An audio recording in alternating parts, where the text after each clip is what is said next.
Olá, boa tarde a todos. Eu estou muito feliz de apresentar para vocês hoje um ateliê dialógico com o professor Norman Cornett, que criou esse método dialógico aqui na Casa dos Escritores em Montreal, no Canadá, no Quebec, e comigo, Marthe Thériault, que sou professora do Unifiel e filósofa, e estou apresentando hoje um livro bilíngue, Cinzas e Ouro, Cendre et d'Or, que é um livro de pintura e poesia.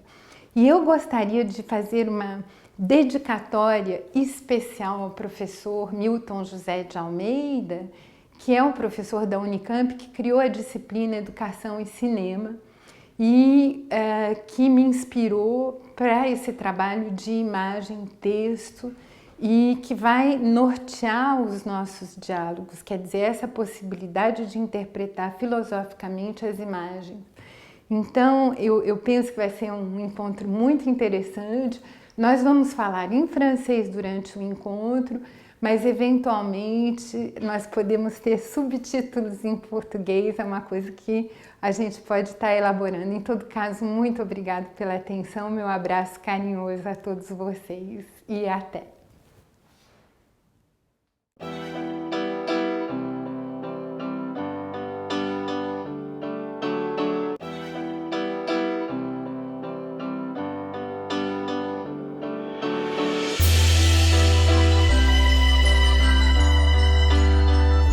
Je vais expliquer les étapes de la méthode dialogique que j'ai créée et qu'on a suivie hier dans cette exploration créative de l'œuvre de Marthe Thériault. D'abord, je leur ai remis une feuille. Vous remarquez, aucun titre, alors qu'il y a bel et bien un titre. Aucun numéro de page, aucun titre de livre, rien, il n'y avait que les paroles. Et après avoir lu l'écrit, et je disais même pas c'est un poème, je disais l'écrit, ou tout au plus le texte. Là, hier, on est allé en explorant par première étape. J'observe la dimension empirique. Deuxième étape, je pense la dimension cognitive. Troisième étape, je ressens la dimension affective. Quatrième étape, et là on dialogue avec Freud, la subconsciente. Et puis là, elles écrivent tout ce qui leur passe par l'esprit. Cinquième étape, c'était le nominatif, je nomme, de donner un titre, et pourquoi ce titre-là. Et à la toute fin, je leur ai demandé à tous et chacun quelle est la définition de silence selon l'auteur. Or, avant de vous lire, quelqu'un qui a participé et de passer à travers toutes les étapes, est-ce que vous daignerez nous lire à haute voix ce poème? Le silence guéri me confie à moi. Pourquoi? Et à quel silence se réfère-t-il? Peut-être au silence qui s'ouvre sur l'écoute de tout ce qui nous a blessés, écoute qui souffle une réflexion et une mise en voix des causes de ces blessures. Peut-être songe-t-il au silence qui installe la tranquillité autour de nous et rend la détente possible. Peut-être parce que le silence exprime une profondeur que la voix semble parfois impuissante à atteindre. Peut-être qu'il constitue une porte vers notre parole intérieure et qu'à partir d'elle, nous nous comprendrons mieux. L'amour a besoin de voix, la voix éclose du silence. Alors là, je vais lire chaque étape de quelqu'un qui a participé. Allons-y, très curieux.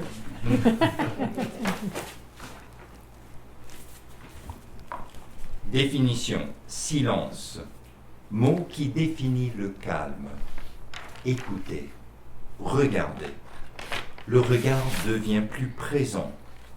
Les petits sons sortent, deviennent en avant-plan. Les églises se recueillirent. Écoutez le silence. Première étape, j'observe la dimension empirique. 5 paragraphes, 25 lignes, finit toujours par des points d'interrogation, sauf le dernier paragraphe. Jamais plus que 5 mots. Mot silence à tous les paragraphes. Le mot peut-être débute 4 des 5 paragraphes, sauf le premier alors. Phrase pas toujours complète. Pas beaucoup de points, mais doivent être bien placés. On cherche le silence, sa définition par des suppositions. On questionne. Le silence guérit. La phrase qui lance le discours. Nous et tout le monde qui peut vivre le silence ou veut vivre le silence. Le tout se passe quand on vit le silence. Quand on l'observe, on l'apprivoise. Texte écrit dans l'action. À la fin de chaque paragraphe, on pose une question. Ce qui amène à arrêter la lecture et y réfléchir. Les espaces entre chaque paragraphe. L'espace nous arrête aussi. Les liens débutent par une supposition et finissent par des questions, ce qui nous invite à continuer la lecture. Et à la fin, un point. C'est fini, stop. Tout au long, c'est très entraînant. On cherche une réponse. Au début, on affirme que le silence guérit. On veut connaître pourquoi. Et ça nous entraîne à la lecture, à la découverte de cette affirmation. Deuxième dimension, je pense la dimension cognitive. On suit toujours la même idée, la recherche du silence.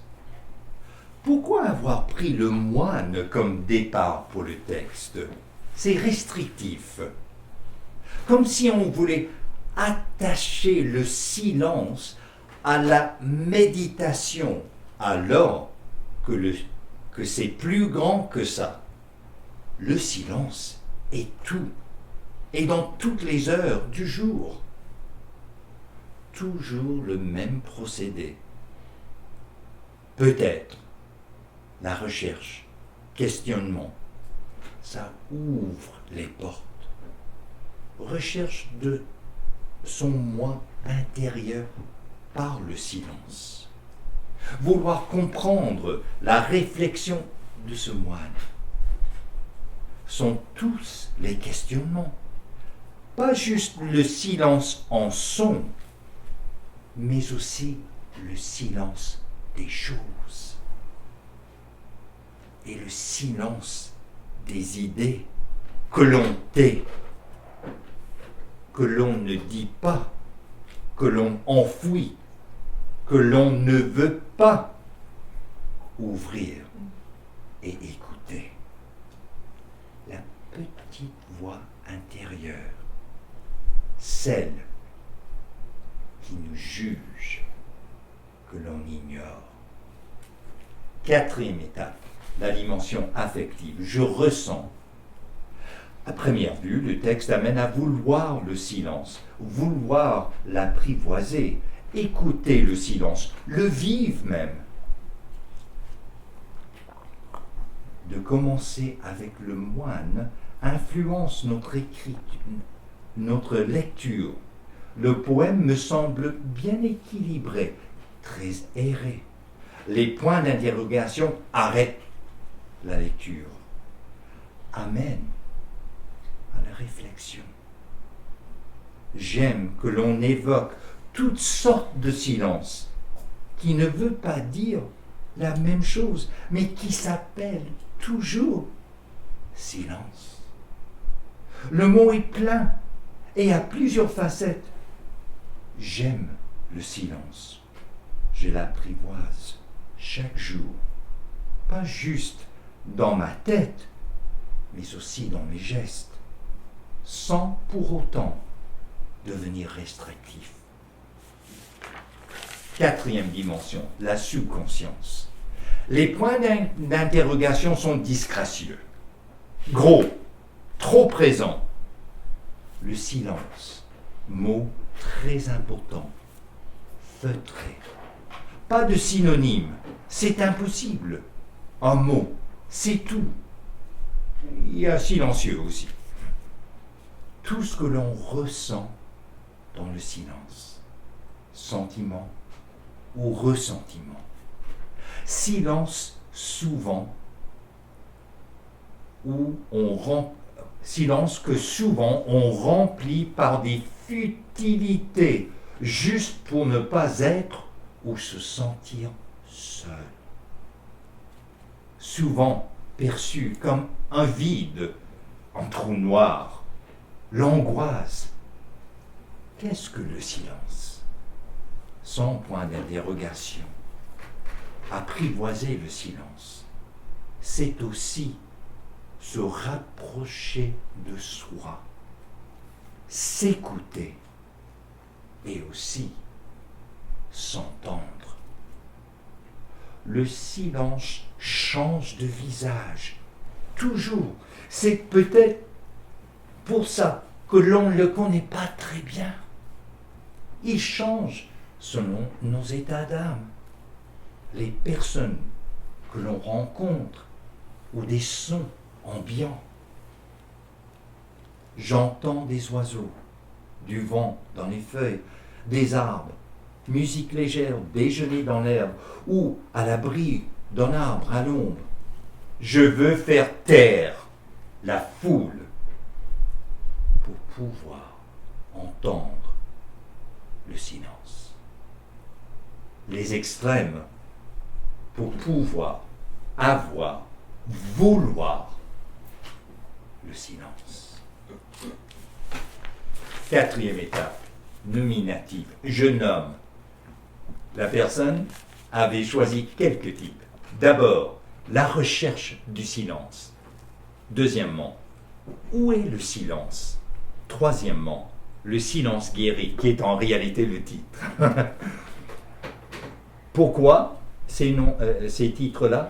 Le texte amène à trouver le silence, à le chercher dans ce que l'on connaît. Titre, question. Et en dernier, quelle est la définition de l'auteur, du texte, de l'écrit? Silence. Le silence se trouve dans l'amour et l'écoute de soi qui nous amène vers l'autre. Le silence se trouve en soi. Paix. Vivre en accord avec soi-même. Rejeter les petites voix qui nous censurent et nous freinent. Waouh, c'est très très chouette. Je ne sais pas qui c'est, mais je le remercie. Et je pense que je dois quelques explications par rapport à mon vécu personnel. Pourquoi le moine? J'ai enseigné dans une faculté, Mosteiro de São Bento, le monastère de Saint-Benoît, qui a une faculté de philosophie à São Paulo. Et donc, j'enseignais aux moines bénédictins la philo. Et eux ont une pratique de silence. La première chose qu'on apprend en philo, c'est problématiser. Les philosophes sont très mauvais poètes. Vous savez, Hannah Arendt, je suis en train de la lire, puis elle est poète. Je trouve lourd. La poésie, ça demande une certaine légèreté. Et suis d'accord, ça peut... les points d'interrogation, je vais y réfléchir. Peut-être j'aurais pu mettre des points de suspension.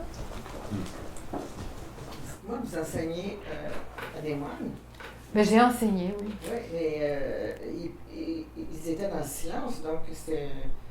Est-ce qu'ils interagissaient? Alors, justement, mon cours était constructiviste. Ma classe était très, très vivante. Et les classes à côté étaient très silencieuses. C'est-à-dire qu'il y avait le moine qui faisait sa classe et tout. Et il y a des moines qui font vœu de silence pour la vie. Oui, c'est ça, c'est la discussion.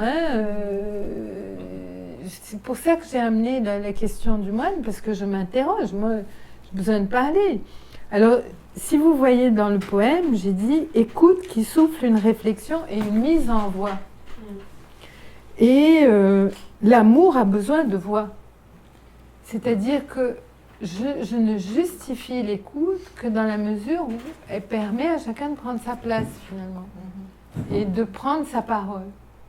La poésie, je vous avoue que c'était une façon de parler plus simplement de problèmes profonds que j'ai parlé dans les mutations, mais j'avais pas de lecteur. Puis tout d'un coup, avec la poésie, les lecteurs sont apparus. Et parce que c'est plus direct, c'est plus court, c'est plus facile, c'est plus... Mais le silence, c'est presque un quotidien du philosophe. Le problème, c'est la mise en voix. C'est pour ça que j'étais fascinée par l'atelier dialogique, parce que je me suis dit, ils vont se mettre en voix. Et la méthode du professeur Cornette permet la mise en voix. Et je travaille actuellement un texte qui parle de la mise en voix VOX, mise en voix VOIE. Comment on viabilise cette parole, et c'est tout le problème du dialogue. S'il n'y a pas d'écoute, il n'y a pas de mise en voix.